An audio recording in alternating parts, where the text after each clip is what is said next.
बरगढ़ जबरदखलकारी को 48 घंटार समय दिगला। जुहार आपण मानकु सम्राट न्यूज उत्तम के स्वागत। आमर चैनल के सब्सक्राइब करुन और देखुन बरगढ़ जिल्लार टिकनिक खबर। जिला प्रशासन तरफ जबरदखलकारी को 48 घंटार समय दिगला।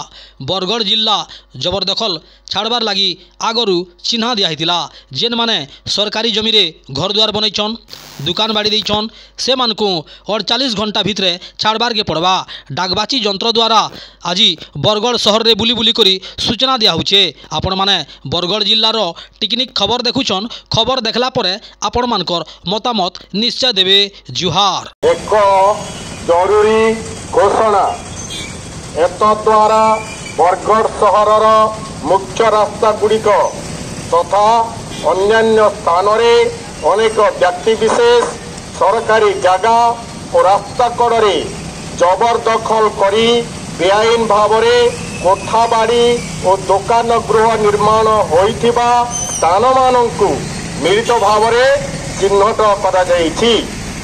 एहा सह लेंगु मिश्र छक ठारू नूतन जीरा ब्रिज पर्यंत सरकारी रास्ता और जगार जबरदखल करी बेआईन निर्माण को मध्य जिला प्रशासन द्वारा चिन्हट करा जाइछि। एणु सरकारी रास्ता और सरकारी जगार निर्माण करिथिबा व्यक्ति विशेषों को आसंता 48 घंटा मध्य स्व इच्छा खाली करने को निर्देश दिगला।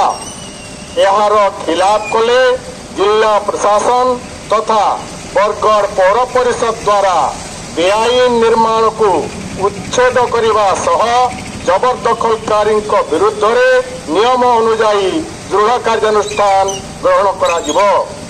आपणक सेवारे पौर परिषद बरगढ़।